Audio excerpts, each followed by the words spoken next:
Hey guys. We'll open it up to questions for Coach. Hey James, is there any sort of update you can give us on Sean Clifford, and how have the other quarterbacks dealt with the situation that you find yourself in right now? Yeah, as you guys know, I don't get into injuries, so I won't get into that. But yeah, Taekwon and Vayu have both been splitting reps so far in practice this week. Have done well, but nothing's been decided or determined at this point. James, you did have a policy once if a kid is out for the year, you generally confirmed that. Do you still have that policy? Yes. Okay. James, PJ Mustafer, what did you think of the guys that filled in for him, and is there any hope that he could be better? Yeah, so PJ is out for the year. As you know, that's the one time I'll answer that if you ask specifically about a guy. I talked to PJ ahead of time. I never want to make an announcement like that without talking to a player first. I think that's the right thing to do.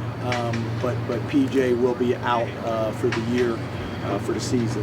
I thought the guys that went in behind, did some good things. Obviously, PJ we think is an elite level player, so they still got work to do. But I thought overall those guys did some pretty good things. You mentioned about Sean's spirits right now and how he's doing in terms of being his fifth year being hurt at this point of the season. Yeah, good. I mean, it's part of the game, right? And Sean's had issues in the past. He's doing everything he possibly can to get back as soon as he possibly can, and go from there. I mean, what he's dealing with is not uncommon at the quarterback position. James, has he been working with Taekwon and Christian and giving him some advice and showing him some things? Yeah, Sean's always like that. Sean, from a preparation standpoint, we have an issue with garage doors. Yeah, Sean's always really good like that. He's preparing exactly the same. He's always trying to include those guys as much as he can. But obviously, Sean's schedule academically with where he's at, in his academic career compared to other guys, makes it challenging at times. But yeah, he does a great job of this stuff. James, you heard the crowd noise play a couple times. Is that something that you've designed for this week to help Taekwon and even Christian kind of get used to that, or no? Yeah, no different than we have done in the past. Same thing we've done with Sean. We and you guys know this. I've said this before. We have a decibel meter at games, so I know how loud it gets in each venue. So we can replicate it here. So yeah, nothing's changed. We had the decibel of what it was on Saturday. We've had it here in practice. As you can imagine, like most things, and I know you guys, I give this answer a lot, but it's not just one thing, that causes some of those challenges. But I think you guys know as well as I do, we haven't had a whole lot of issues with that in my 8 years here. I think I told you guys back when I was an offensive coordinator, going to West Virginia one year, had an issue with it. Had not had an issue with it since until Saturday. James, how do you think Taekwon bounced back from Saturday, and how are his spirits? Yeah, I think these guys have played a lot of football throughout their careers. They've been in challenging situations. I wouldn't say -1, -2, -1 on the road in a hostile environment against the number 3 team in the country is how I would have drawn it up. But yeah, good. This week will be telling for both of them. We've only really had 2 practices since then. Next week will be obviously important as well. We also have a practice tomorrow that those guys will be involved in. Can you speak to the timing of the bye week, given how banged up you seem to be coming out of that game? Yeah, I mean, I'd prefer to go into the bye week with a win and going on the road and a lot of good mojo and those types of things. But yeah, obviously from a banged up perspective, the timing has been good. Taekwon and Christian, will that be a competitive situation? Or? Yeah, it's always a competitive situation. Yes, sir. Going back to the bye week, you're facing things like the Clifford question. How do you keep that 1-0 mentality that you have to come with the bye week and those kind of aspects? Yeah, because it's just getting better this week and doing what we have to do to win the week in terms of our practices, in terms of our academics, in terms of getting a head start on Illinois. The next opportunity to be 1-0 is Illinois, but it's also it's about winning today too, right? So we got a pretty good process of how we do it and how we go about it. I thought the leadership council made some good decisions in the beginning of the week as well, how the guys were going to approach it from a social perspective, because that factors into it too. But so far so good. James, you give them a couple days off to the kids go home for the weekend? Or? So we will practice on Thursday with the basically the developmental squad, and then the travel squad will run with Deej, and then they have to fulfill all their academic responsibilities on Friday. And once all their academic responsibilities are free, then if they want to go home or relax or whatever it is, they have Friday night. They got Saturday until we practice on Sunday to do what they want to do. James, you've talked about in the past of doing some self-scouting at bye weeks. Have you done that this year? And then if there's anything you want to share about what you've noticed that you maybe want to course correct in the second half of the season? Yeah, so we did it on each side of the ball. So the offense self-scouted themselves, the defense self-scouted themselves as well, and same thing with special teams. And then we did a day of crossover where the offensive coaches self-scouted the defense.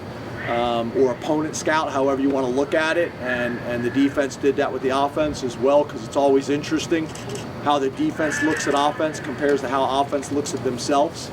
So that was valuable, but yeah, nothing specific that I would be comfortable sharing in this setting. But yeah, I think I've said this to you guys before. Tendencies are not a bad thing. If you have a tendency, it means you're usually pretty good at something, but you need to be aware of what that is, right? So that you can find ways to complement it and keep people honest. So, but we did 2 full days on that, and then it moved on. We've talked a lot about injuries tonight. The whole going down in the middle of the game thing has dragged on for a few more days. It's one thing if fans say it. It might be another thing to hear it from someone in the same position as you. Kirk Ferentz has been, I would say, kind of pointed and somewhat accusatory of all of that. How does that make you feel? What do you think about that, and how do you address it? Okay. I hope that was loud enough that everybody heard the question, because I'm going to answer the question. I kind of wrote some things down because I thought this was coming. First of all, I would ask anybody that's listening to take your Penn State hat off or take your Iowa hat off. I'm just going to talk in what I believe and what I think from a strategy standpoint, from a common sense perspective, from what's good for football, in my opinion, college football. So how does this strategy make sense against a huddle team? People use this strategy to slow people down. Spread offenses, tempo offenses. They huddle. So that strategy did not make sense in this situation. In our 6 years of playing them, 6 years straight, 4-2 with our record, has that ever shown up? Has anybody seen that? In my 8 years as a head coach, has that showed up at Penn State? In my 12 years as a head coach, has that showed up? Has not showed up.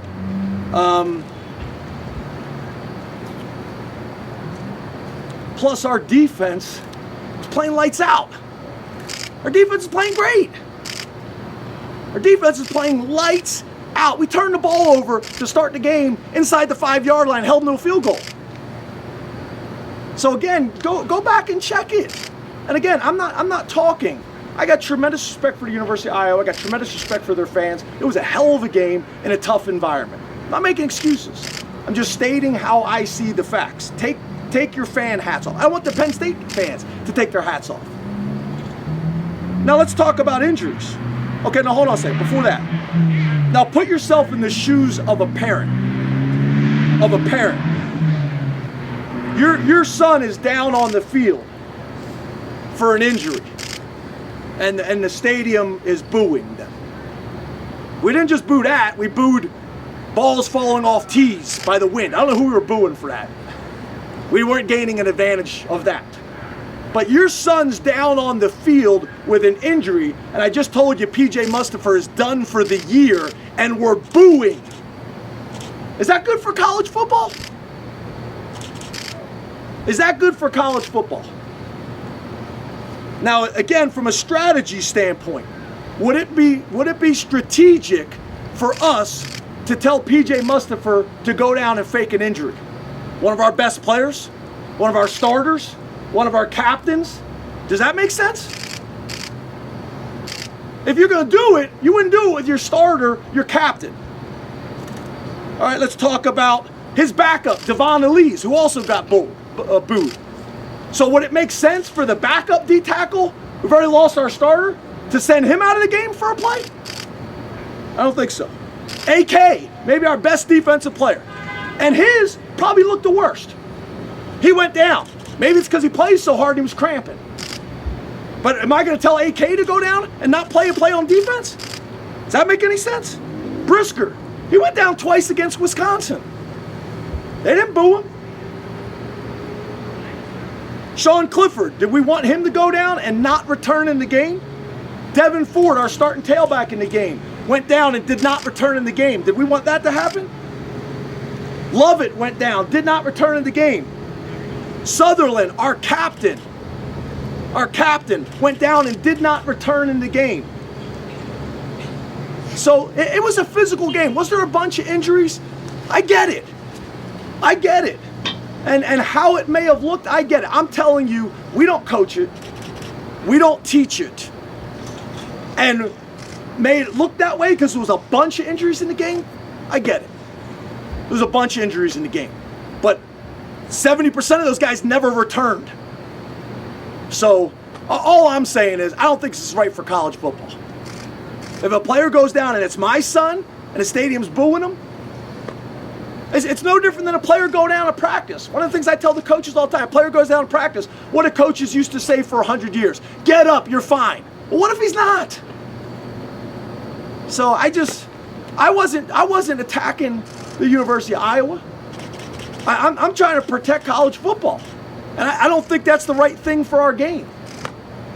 So I know that was a long answer, but I got people coming into me all day, showing me things and things like that. And I got tremendous respect for their program, for their head coach who's been doing it a long time.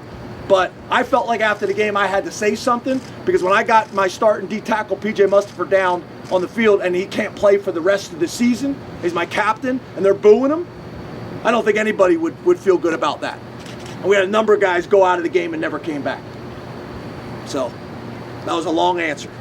2 more questions. 2? If you were playing Illinois this weekend, this is a bit hypothetical, so sorry, would Sean be playing, or would he be preparing to play, or would he be in kind of an injured track?